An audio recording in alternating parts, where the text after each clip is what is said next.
In India Yearbook, the next important topic is physical features. In physical features, let's understand what India Yearbook says.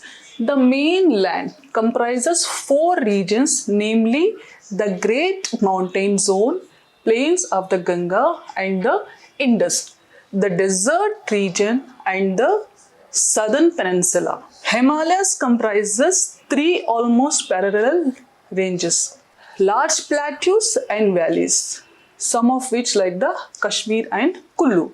Provisional figures. We'll see what is provisional figures.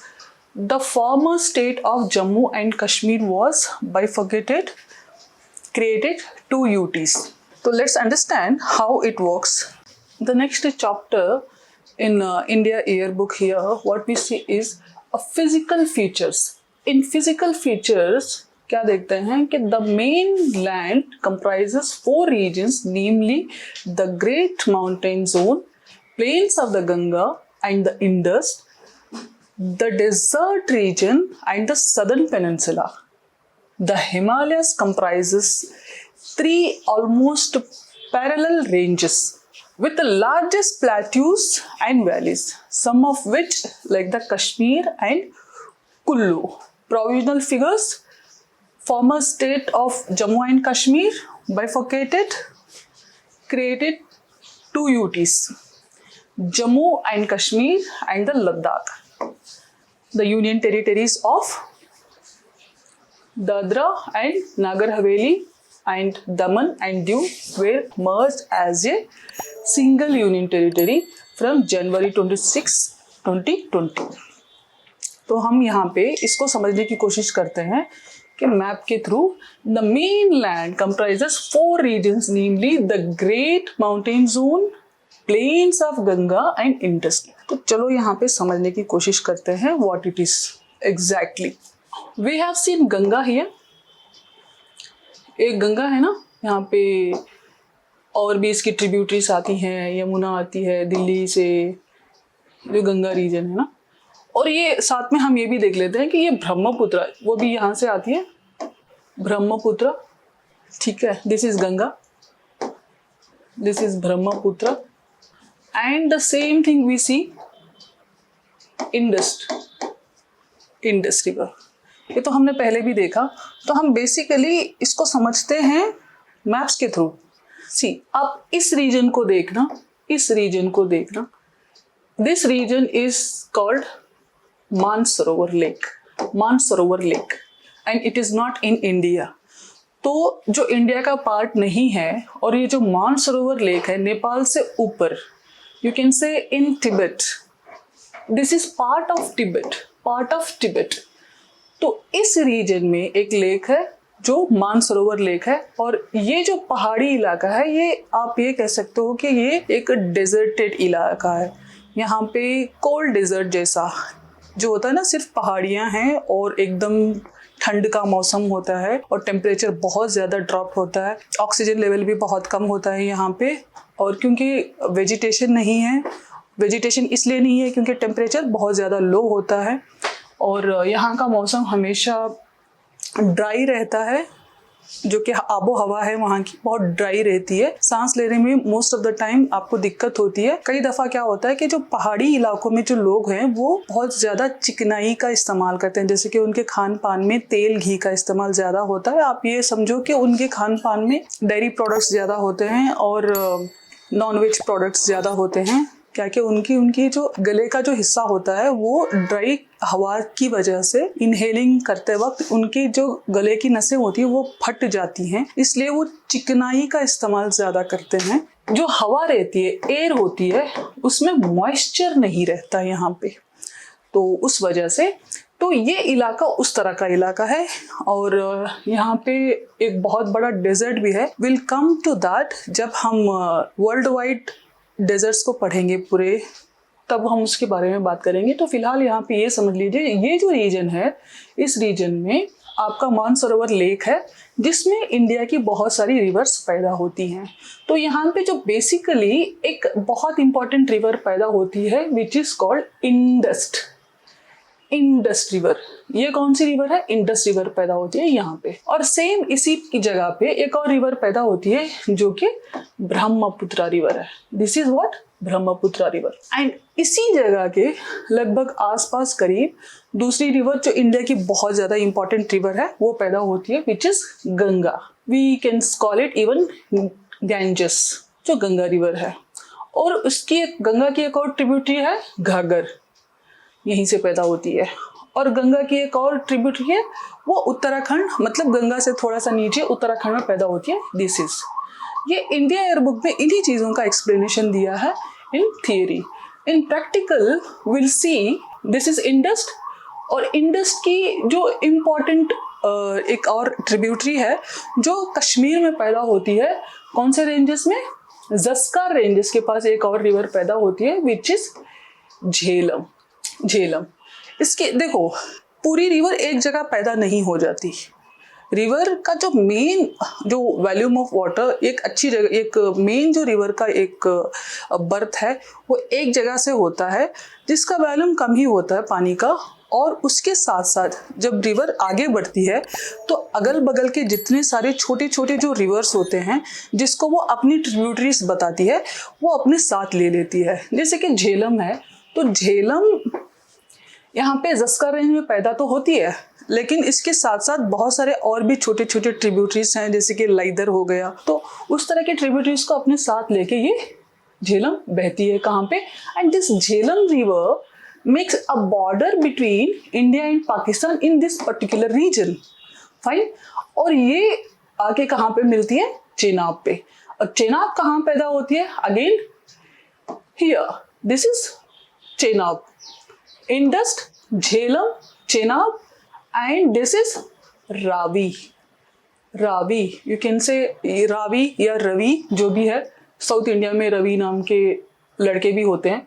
और रावी और Beas. Beas river again Himachal, Himachal से बियास यहाँ पे आती है। See this is Beas, this is Ravi and this is Chenab और this is Jhelum और this is Indus. Ravi है ये यहाँ पे आती है, रावी और Beas. This is Ravi and this is Beas. और बियास लेके आती है किसको? सतलज को। बियास किस में जाके मिलती है? सतलज में। तो जो सतलज है जहाँ पे ये मिलने के बाद यहाँ पे it will make a border, border पे मिलती है और बॉर्डर बनाती है किसके साथ? पाकिस्तान के साथ। अब ये जो रीजन है आपने देखा होगा, हम पंजाब बुलाते हैं किस रीजन को? इस रीजन को। ये जो रीजन है we call it Punjab. The region behind, see आब का मतलब है पानी पर्शियन में, क्योंकि इसके बाद का जो इलाका है वो पर्शियन इलाका है। इंडिया के जो नॉर्थ वेस्टर्न पार्ट जो है वो पर्शियन। पर्शियन कौन सा? फारसी। जो उसके हमने लास्ट हिस्ट्री के इसमें पढ़ा था हमने, शाह ऑफ ईरान, जो ईरान का, इराक से पहले, इराक के राइट साइड ईरान और पाकिस्तान अफगानिस्तान का वो जो रीजन है वो पर्शियन रीजन कहलाता है। और इस रीजन में जस्ट बिकॉज इंडस है, झेलम है, चेनाब है, रावी है, सतलज है, बियास है और ये 5 रिवर्स हैं। 5 रिवर्स बन मिलके क्या होता है? 5 आब, मतलब पानी। पानी, आब, जो कि we can say this is आब, पानी। तो 5 रिवर का जो पानी आके मिलता है तो इस रीजन को पंजाब कहते हैं, जो कि इंडिया में भी है और पाकिस्तान में भी है। इस रीजन जो फैला हुआ है ये सारे रीजन को, 5 नदियों का पानी मिलने वाले रीजन को पंजाब कहते हैं, जो कि इंडिया में भी एक स्टेट मानते हैं और पाकिस्तान में भी एक स्टेट है। ये हो गया river, Indus river. Now here let's see the Brahmaputra. तो ब्रह्मपुत्र टिबेटन प्लेटू में पैदा होती है और इसको दुनिया की छत भी कहते हैं। दुनिया की छत इसलिए कहते हैं क्योंकि पूरे वर्ल्ड मैप में जब आप देखोगे तो तिब्बत एक ऐसा प्लेन और अपलिफ्टेड इलाका है जो कि पूरे वर्ल्ड में कहीं भी नहीं है। इतना बड़ा, मतलब इतना बड़ा इलाका जो अपलिफ्टेड है और एक बैरन ड्राई लैंड एरिया, तो वो उस इलाके को दुनिया की छत भी कहते हैं। व्हाट वी कॉल, दुनिया की छत भी कहते हैं इसको। किसको? तिब्बत के इलाके को। अब इस इलाके में मानसरोवर में एक और रिवर पैदा होती है, ब्रह्मपुत्र। अब ब्रह्मपुत्र ये कहाँ पे आती है? पैदा तो होती है मानसरोवर लेक में और तिब्बत के इलाके से होते हुए चाइना एंटर करती है और चाइना से it will come down to Arunachal Pradesh. Arunachal Pradesh, तो अरुणाचल प्रदेश में जब ये एंटर करती है तो यहाँ पे ये अपनी बहुत सारी ट्रिब्यूटरीज को अपने साथ लेती है। जैसे कि अरुणाचल प्रदेश नॉर्थ ईस्ट इलाके का, जो नॉर्थ ईस्टर्न स्टेट्स हैं वो सारे स्टेट्स में एक कॉमन सी बात चलती है, वो ये कि वहाँ पे एक तो पहाड़ी इलाका है और मौसम भी टेम्परेट है और वहाँ पे बहुत ज़्यादा प्रेसिपिटेशन होता है, इवोपरेशन भी ज़्यादा होता है और बहुत ज़्यादा एक्वाफेरा बाहर भी निकलता है। तो उसकी वजह से उस सारे इलाकों में बहुत सारे छोटे छोटे रिवर्स ट्रिब्यूटरीज निकलती हैं और वो सारे छोटे छोटे रिवर्स जो हैं वो जाके ब्रह्मपुत्रा में मिलती हैं। जब ब्रह्मपुत्रा में जब ये सारे रिवर्स आके मिलती हैं, जब ब्रह्मपुत्रा में ये जो सारी रिवर्स आके मिलती हैं तो इसमें what they do is basically, तो यहाँ पे जो कॉमन सी बात है जो नॉर्थ ईस्टर्न स्टेट्स में कि जो रिवर वहाँ पे छोटी जो रिवर ट्रिब्यूटरी पैदा होती है उसी ट्रिब्यूटरी के नाम पे वहाँ के डिस्ट्रिक्ट का नाम होता है। जैसे कि लोहित डिस्ट्रिक्ट है, सिबांग है, दिबांग है, जितनी सारे जो अरुणाचल प्रदेश की जो जितनी सारी जो डिस्ट्रिक्ट्स हैं उन सारे डिस्ट्रिक्ट्स में हर एक डिस्ट्रिक्ट पे जो सियांग डिस्ट्रिक्ट है, दिबांग डिस्ट्रिक्ट है, लोहित डिस्ट्रिक्ट है और ये सारे अप्रॉक्सीमेटली 6-7 जो ब्रह्मपुत्रा की जो ट्रिब्यूटरीज हैं जो ब्रह्मपुत्रा में जाके मिक्स होती है, मिलती हैं, इन सारी ट्रिब्यूटरीज पे यूपीएससी ने प्रिलिमिनरी एग्जामिनेशन में क्वेश्चन पूछ लिया है अलग अलग ईयर्स में। This is the region, tributaries एक बड़ा रीजन है, यहाँ के हर डिस्ट्रिक्ट का नाम इसी पे होता है। जब ये ब्रह्मपुत्रा आके बांग्लादेश में एंटर करती है, ठीक है, तो इसका नाम, और बांग्लादेश में एंटर करती है तो उसके बाद लेट्स सी हम क्या देखते हैं, तो यहाँ पे गंगा रिवर भी यहीं पे पैदा होती है। तो we have seen Ganga, Yamuna, Ghaghara और ये पूरे सारे बह के, और ऑल्सो सोन जो नदी आती है तो पूरे यहाँ पे आके मिक्स होके गंगा बनती है।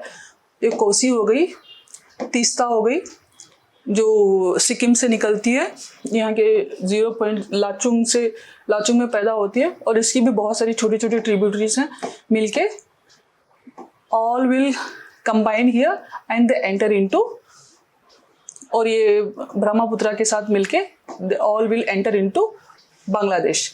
बांग्लादेश में जैसे एंटर होती है इसका नाम गंगा ब्रह्मपुत्रा ना होके ये बन जाता है, क्या बन जाता है? पद्मा, जिसको पद्मा कहते हैं। गंगा, ब्रह्मपुत्रा या पद्मा जो भी है ये बांग्लादेश में इसको बन जाती है। तो we have understood what is Punjab, why it is called Punjab. तो जो इंडिया एयर बुक में जो एक्सप्लेन किया है, तो इंडिया एयर बुक का explanation river, Indus and Ganga, Brahmaputra. Now let's understand what India year book says here. The desert, what desert? तो desert कैसे एक्सप्लेन करता है India year book? The great Indian desert. Desert सिर्फ India में है नहीं, ऐसी बात नहीं है, डेजर्ट का जो कुछ हिस्सा है वो पाकिस्तान में भी है। तो हम बेसिकली ये जो इंडिया का जो बॉर्डर है, इस बॉर्डर लाइन के जो इस पार उस पार भी जो रीजन है वो भी डेजर्टेड रीजन है।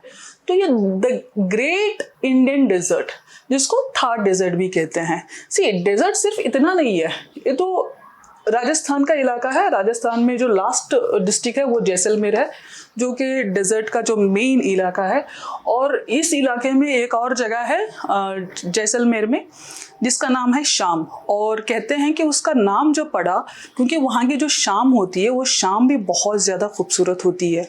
जैसे कि आपने देखा होगा कि मिट्टी के टीले, रेत के जो टीले होते हैं वो टीलों के बीचों बीच ऊंट जा रहा है सवारी को लेके, और उस ऊंट के पीछे सनसेट होता है तो उस जगह पे बहुत सारी फोटोग्राफी होती है। आपने देखा होगा जब भी राजस्थान की बात होती है या डेजर्ट की बात होती है या थार डेजर्ट की बात जब भी आती है, कोई भी आप पिक्चर उठा के देखिए, उस तरह के पिक्चर्स आपको दिखाई देंगे जहाँ पे लोग एक जो लोकल वायलिन जैसा कुछ इंस्ट्रूमेंट होता है वो बजाते हुए यहाँ पे गाने गा रहे होते हैं, जो कि एक लोकल फोक होते हैं वो।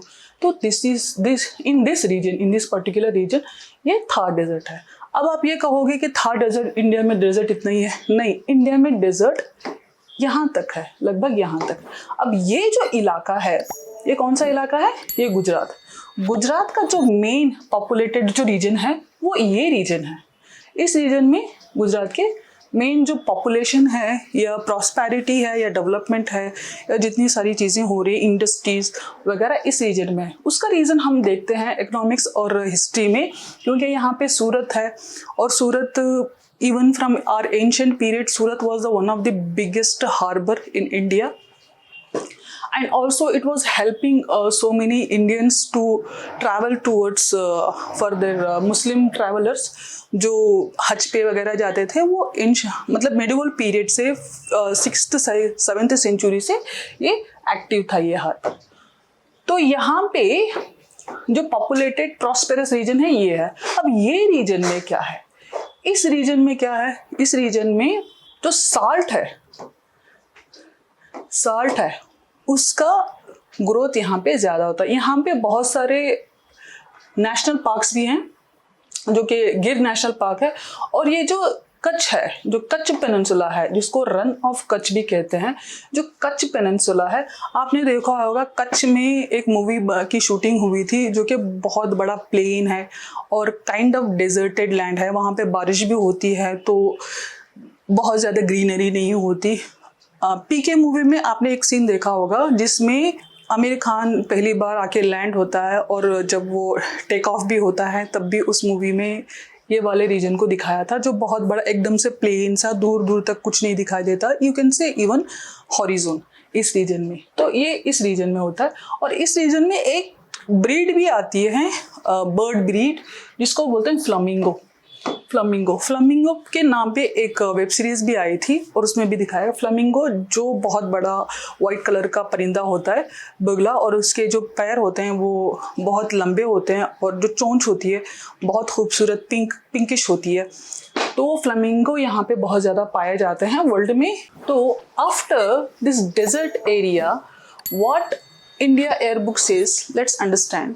The India year book says the Luni river it is here.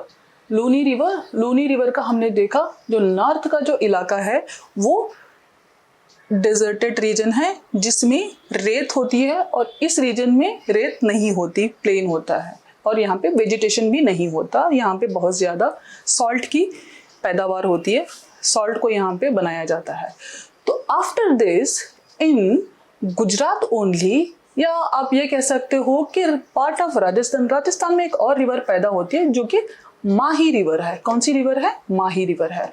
तो माही रिवर पैदा तो होती है राजस्थान में, तो flow towards Gujarat and gulf of Khambhat में ये गिरती है। तो सी, ऐसा नहीं कि सारे रिवर्स सिर्फ ईस्टर्न इंडिया में फ्लो होती है या बे ऑफ बंगाल में फ्लो होती है। आप देखो गंगा भी बे ऑफ बंगाल में फ्लो होती है, या ब्रह्मपुत्रा भी बे ऑफ बंगाल में फ्लो होती है, तुंगा भी और भद्रा भी, गोदावरी और महानदी, जो बहुत सारी जो नदियां हैं, जो साउथ की हो गई या नॉर्थ से जो हिमालयन रिवर्स है या सदर्न पेनिनसुलर रिवर्स हैं, वो सारे आके बे ऑफ बंगाल में फ्लो होती हैं। लेकिन कुछ रिवर्स ऐसे हैं जो कि अरेबियन सी में भी अपने आप को गिराती हैं या गिरती हैं अरेबियन सी में। तो here Mahanadi takes birth in Rajasthan but it flows on the way Gujarat होते हुए ये गल्फ ऑफ खंबात में गिरती है। तो इसके साथ जो इंडिया एयरबुक में जो हाईलाइट करके बताता है वो है नर्मदा। नर्मदा कहाँ पे पैदा होती है? नर्मदा पैदा होती है यहाँ पे, जो छत्तीसगढ़ का कुछ इलाका है। छत्तीसगढ़, ये रहा आपका छत्तीसगढ़ का बॉर्डर, और छत्तीसगढ़ जिसमें विंध्यन रेंजेस है, विंध्यन रेंजेस के पास, ये छत्तीसगढ़ का इलाका है, छत्तीसगढ़ में जो रामगढ़ रेंजेस है और विंध्या रेंजेस है, इन दोनों के लगभग ये रेंजेस लगभग साथ ही है। जैसे कि ऐसा नहीं होता, कोई भी रेंजेस, पहाड़ी जो रेंजेस होती हैं वो एक के खत्म होने के इमीडिएट बाद दूसरी हो जाती है, मतलब दूसरी स्टार्ट हो जाती है। तो ये रामगढ़ रीजन और विंध्यन रीजन के बीचों बीच एक और रिवर जन्म लेती है। वो कौन सी है? नर्मदा रिवर। नर्मदा रिवर छत्तीसगढ़ के बॉर्डर में जन्म लेती है और मध्य प्रदेश में, ये मध्य प्रदेश का इलाका है, इस मध्य प्रदेश के इलाके में पैदा होके और फ्लो होके विंध्यन रेंज, नर्मदा, विंध्यन रेंज को क्रॉस करते हुए Narmada, again it will fall into gulf of Khambhat. अब इसके साथ एक पैरेलल रिवर पैदा होती है, वो के ये है कौन सी? सतपुरा रेंज में एक और रिवर पैदा होती है जिसका नाम है Tapi. Again it will fall down into gulf of Khambhat. ये जो रिवर्स हैं इनको पैरेलल रिवर्स भी कहते हैं, जो कि अपने साथ साथ पैदा भी लगभग सेम इलाके में होती है और in hardly in few hundred kilometres distance में, और जाके लगभग सेम जगह पे अपना डेल्टा भी बनाती हैं। और ये डेल्टा इतना बड़ा नहीं होता। इसका जो बेसिक रीजन ये है, इस रीजन में जो बेसिक रीजन ये है कि ये जो इंडिया का, क्योंकि हमने देखा है India has been travelled in hundreds and thousands million years ago to Tethys sea को क्रॉस करके जो हिमालय बना, तो उस जगह पे जब इंडिया ट्रैवल करके आया बिकॉज ऑफ प्लेट टेक्टोनिक्स, तो इंडिया का कुछ जो फिजिकल फीचर्स है इंडिया के, उन फीचर्स पे हम देखते हैं कि इंडिया का कुछ जो हिस्सा है वो एक जगह पे अपलिफ्टेड है और एक जगह पे सबडक्टेड है। तो अपलिफ्टेड जो रीजन है वो ये रीजन है। हम देखते हैं कि बहुत सारे जो रिवर्स हैं, जैसे कि गंगा हो गई, ब्रह्मपुत्र हो गया, या बहुत सारी जो गोदावरी, तुंगा, भद्रा, महानदी, ये सारी जो रिवर्स हैं वो एक ही साइड फ्लो होती हैं, जो कि बे ऑफ बंगाल में ड्रॉप होती है। जैसे कि Ganga river it will fall into bay of Bengal and it will make world's biggest delta. तो डेल्टा क्या होता है? डेल्टा वो होता है जो कि एक पहाड़ी इलाके में एक रिवर पैदा होती है और अपने साथ बहुत सारी रेत, मिट्टी, मिनरल्स, पत्थर, बहुत सारी चीज़ों को अपने साथ लेके, आप देखो पानी बहुत गंदा सा काला सा होता है, लेकिन ऐसा नहीं, वो असल में गंदा नहीं होता, उसके साथ मिट्टी, रेत वहाँ की मिक्स हुई होती है। तो वो अपने साथ बहुत सारे सेडिमेंट्स लेके आती है, लाते लाते, जैसे कि यहाँ पे कुछ प्लेन्स में डिपॉजिट कर देती है गंगा रिवर, लेकिन जो अपने साथ कैरी कर सकती है वो सारी चीज़ें वो कैरी करके बांग्लादेश के रास्ते होते हुए बे ऑफ बंगाल में डिपॉजिट कर देती है, और ये दुनिया का सबसे बड़ा डेल्टा, वर्ल्ड्स बिगेस्ट डेल्टा बनाती है। कौन सी? गंगा और ब्रह्मपुत्र दोनों मिलके। तो अब क्योंकि इंडिया का कुछ इलाका अपलिफ्टेड है और कुछ इलाका सबडक्टेड है, जो अपलिफ्टेड है उस इलाके में जो रिवर जो बहती है वो क्या बनाती है? ट्रेंच बनाती है। जो सबडक्टेड जो रीजन है, जैसे कि ये, अब आप यहाँ पे देखना, ये जो रीजन है ये एक बहुत सारी यहाँ पे अपने ब्रांचेस बनाती है, ब्रांचेस बना के यहाँ पे डेल्टा बनाती है। आप ऐसे ही देखना, तो ये इस इलाके में जितनी सारी रिवर्स आएंगी वो सारी अपना डेल्टा बनाएंगी। तो what India year book says कि इंडिया का इंडस वैली है और गंगा वैली है, ब्रह्मपुत्र वैली है, and this Satpura ranges, Narmada, Tapi, and also this world's biggest peninsula, world's biggest delta, not peninsula, sorry, in Arabian Sea। तो यहाँ पे सी ये जो लूनी रिवर है, हमने पहले भी बताया, it will talk about Indus Valley civilization। तो क्या देखा हमने? Valley, some of which like the Kashmir and Kullu। Let's see where is the Kashmir Valley and Kullu Valley। Kashmir में जब भी यूनियन टेरिटरी की बात आती है तो सिर्फ कुछ एक हिस्सा इलाका यूनियन टेरिटरी कहलाता है, जो पहले जम्मू भी था और कश्मीर भी था, क्योंकि एक पहाड़ी रेंज की वजह से जम्मू कश्मीर से अलग होता था, जिसका वेजिटेशन टेम्परेचर लगभग थोड़ा बहुत 19-20 डिफरेंसेस होते थे उसमें, किसमें, जम्मू और कश्मीर में। और जो लेह लद्दाख का जो रीजन है वो हमने पहले भी देखा कि because of certain reasons and tropical और टेम्परेट रीजन्स या जोग्राफिकल रीजन्स, जो लेह लद्दाख का जो इलाका है वो कश्मीर के इलाके से थोड़ा सा डिफरेंट है, क्योंकि वहाँ का जो एयर है उसमें मॉइस्चर नहीं होता, लेकिन कश्मीर के एयर में मॉइस्चर होता है because of so many tributaries reverse of Satluj and Indus, and so many river tributaries of Indus river, and also vegetation and temperature, snowfall and also rainfall. तो उस वजह से जो कश्मीर का जो इलाका है उसका भी टेम्परेचर या वेजिटेशन थोड़ा सा अलग होता है। लेकिन अब जब बात आती है इस पूरे रीजन को, हम क्या बोलते हैं, इस पूरे रीजन को हम बोलते हैं कश्मीर रीजन। जब हम पॉलिटिकल रीजन से जब बात करते हैं तब वो लद्दाख की एक अलग यूनियन टेरिटरी है, जम्मू अलग यूनियन टेरिटरी है और कश्मीर अलग यूनियन टेरिटरी है। लेकिन जब हम ज्योग्राफी की बात करते हैं तो हम ये सारे इलाके को कश्मीर ही बोलते हैं। तो ये कश्मीर इलाका इवन जो POK है, जो पाकिस्तान ऑक्यूपाइड कश्मीर है, उसको भी हम कश्मीरी बोलते हैं। ये जो रीजन है सारा कश्मीर है। तो ये कश्मीर जो इंडिया एयरबुक इसकी बात करता है कि ये अपना कश्मीर वैली का रीजन है अपने इंडिया में। और दूसरा, what India year book says, the former state of Jammu and Kashmir was bifurcated to create 2 UTs। क्या कहता है, UTs, 2 UTs क्रिएट करने के लिए बाइफर्केट कर दिया। कौन सी, जम्मू एंड कश्मीर एंड लद्दाख। कश्मीर भी एक यूनियन टेरिटरी है, जम्मू भी एक यूनियन टेरिटरी है और लद्दाख भी एक यूनियन टेरिटरी है। दादर एंड नागर हवेली भी एक union territory. Daman and Diu where मर्ज। दमन और दीव ये कहाँ पे है, गुजरात और महाराष्ट्र के पास, जो वेस्ट में इंडिया के मैप में ये दमन एंड दीव है, were merged as a single union territory, क्योंकि ये बहुत छोटे छोटे हैं। तो हम उसके रीजंस भी देखते हैं जब इंडिया के स्टेट्स और यूनियन टेरिटरीज को पढ़ेंगे, तो हम इसके अलग होने के रीजंस और ये यूनियन टेरिटरी होने के रीजंस, हम इसके जो पॉलिटिकल और ज्योग्राफिकल या इसके डेमोग्राफिक जो रीजंस है वो हम उसको बाद में देखते हैं। Single union territory form January 26, 2020। तो हियर वैलीज आर फर्टाइल।